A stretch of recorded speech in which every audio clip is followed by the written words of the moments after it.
Ain't that something, huh? Let me get this mic just a little bit more vertical there. Hey, keep your mind out of the gutter with that joke, huh? Keep your mind out of the gutter. Welcome! Happy Halloween, number one, because this is, the weekend before Halloween. For a Halloween weekend in the NFL, there have been some really, really wacky stuff that's happened. I'm recording this episode not immediately after the game, but after the Sunday night game. I had a little bit of a busy Sunday afternoon, but we're here. And we're going to react to this 37-17 ball game, Philly versus Cincinnati, and in the second half, just utter domination from this Philadelphia Eagles football team in a game that I felt going in was going to be a little bit of a challenge. I thought this would be a really tough game, and in the first half, it looked exactly like that. Right off the rip, Joe Burrow goes down the field, 7 minutes, 10-minute drive. The guy had like a 17-play drive for a touchdown right off the rip. And then basically was, 7 for 7, 7 or 8, whatever the hell he was. He basically was perfect on the first drive. Right down the field, scored a touchdown, and we answered with a field goal, which was nice. Again, the first quarter scoring thing, I don't really care about that so much. I more care about the first drive being a success. But after that, it was basically all Philly. Philly came out, punched these guys in the mouth, and came out with an impressive W. Now, is Cincinnati on the defensive side of the ball world beaters? No. But damn it, Joe Burrow is a top 5 QB. I think he's number 2 behind Mahomes. In front of Allen, in front of Stroud and Lamar. That's just my preference. I get if other people want to put somebody ahead of him. But Joe Burrow's an elite QB. And we held this offense, a high-powered offense, to 17 points. Kept Jamar Chase in check, which was nice to see. I mean, I thought this was a really damn good performance by this team, by this Philadelphia Eagles team. And we're going to get into the nitty-gritty of it and break it down in just a moment. But before I do, let me introduce the show in a very, very jubilant fashion. This is the Riding the Bench Eagles podcast. I am a very happy Eagle fan in Asif Body. I am your host of this show, and this is a show for fans to come and connect and talk about the birds. I give my opinions. I want to hear yours. This should be an open forum for all Eagle fans. And if you want to be a part of that and you want to give your thoughts about the birds in the midnight green, do me a favor. Hit the subscribe button below and shoot this video a thumbs up so I can get out to many other Eagle fans as possible on the internet. Yes, the internet, because that's why I do this show. Whew, okay. I mentioned it. This is the best win that I've seen Philadelphia have in a long, long time. Probably since that shootout game against the Buffalo Bills in overtime of last year.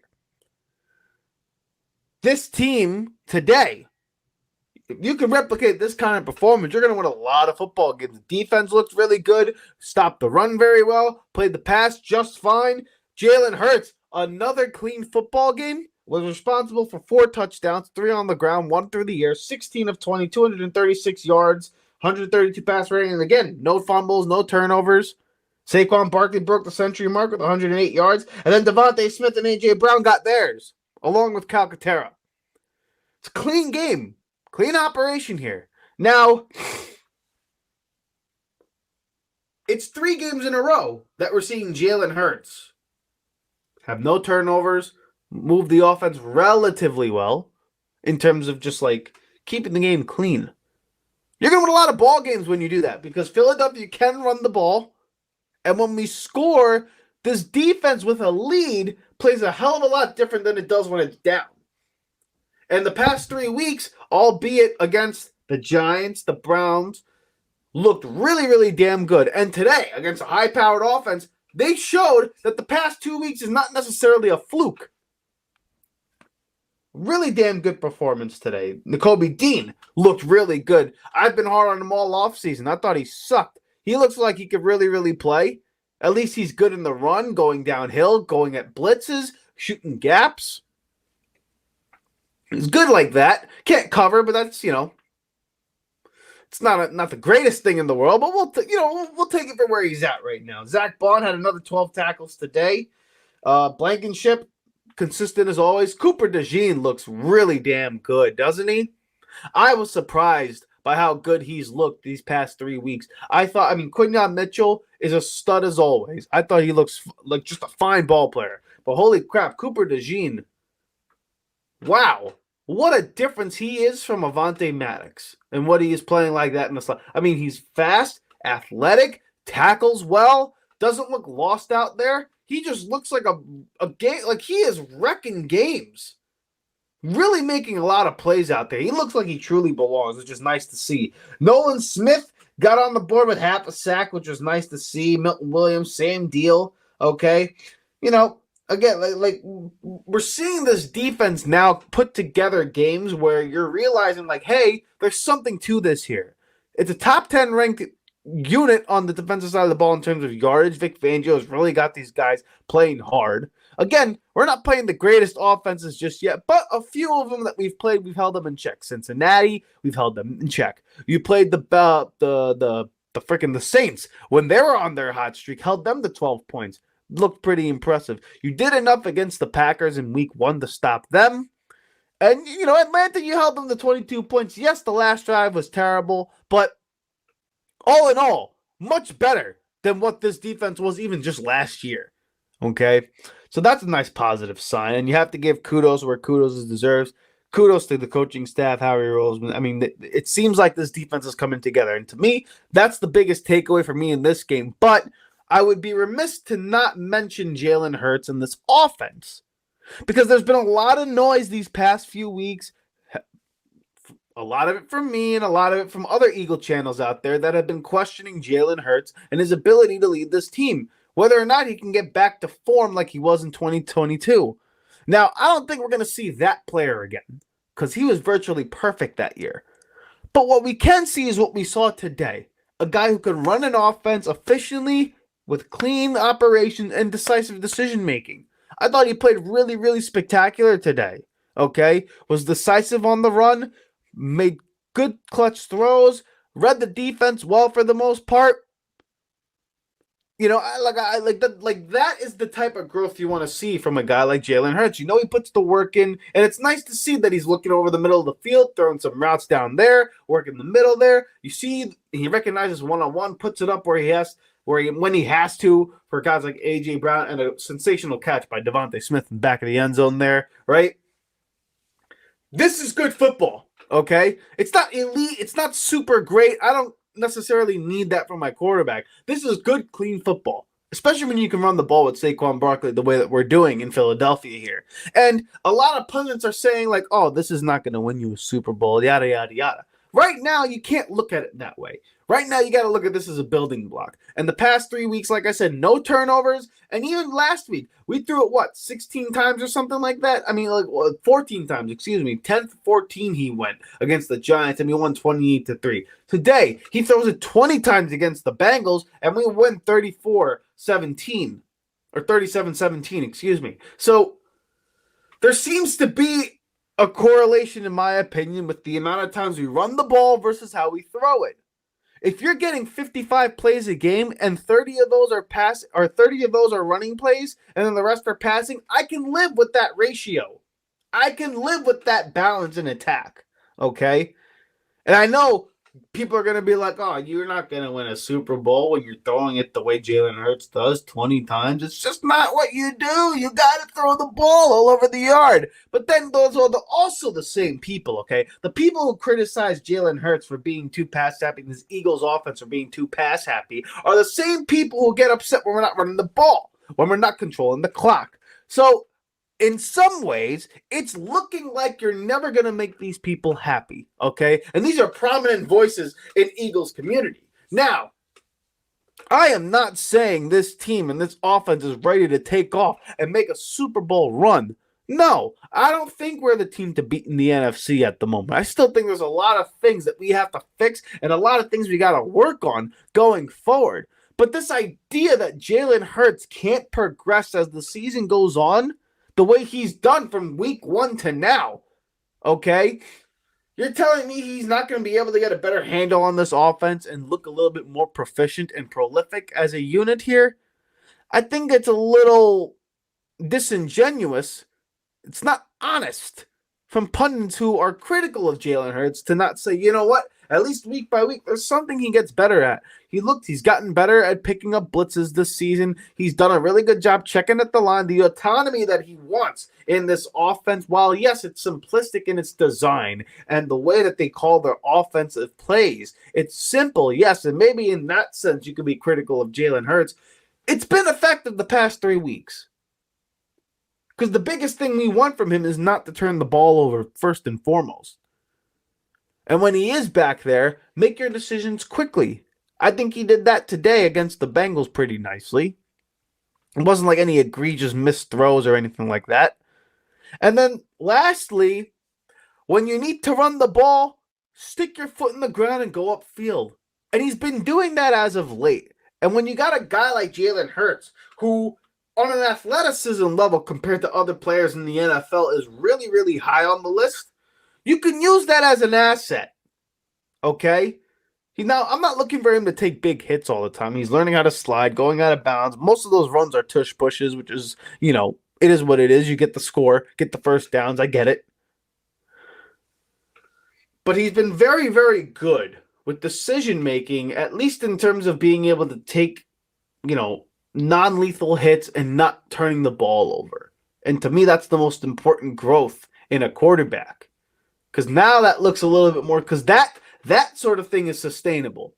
Do I need him to go 25 for 30 for 330 yards, 3 touchdowns and all that stuff? No, I don't need him to do that. And that's what a lot of people want. They want to see this offense be high-powered, be high-flying, and go at these opponents. But you know what? We're a power football team. In the end, you got a running game with Saquon Barkley, almost like no other in the NFL, outside of like the Lions, the Ravens, the Niners, and the Rams. Things like like those type of teams can run the ball the way Philadelphia can. And when you put that in conjunction, like I said, with the quarterback who's not turning the ball over, and when you have receivers like Devonta and A.J. Brown who are going to win majority of their one-on-ones, and now you're starting to work the middle of the field. Now you're getting more comfortable with the offense. Now the play calls are coming in quicker because the quarterback understands what they're looking for. It's a step in the right direction. And it led to the domination of the Cincinnati Bengals, who Vegas had coming into this game as the favorites because not only were they at home, but Joe Burrow is the better quarterback.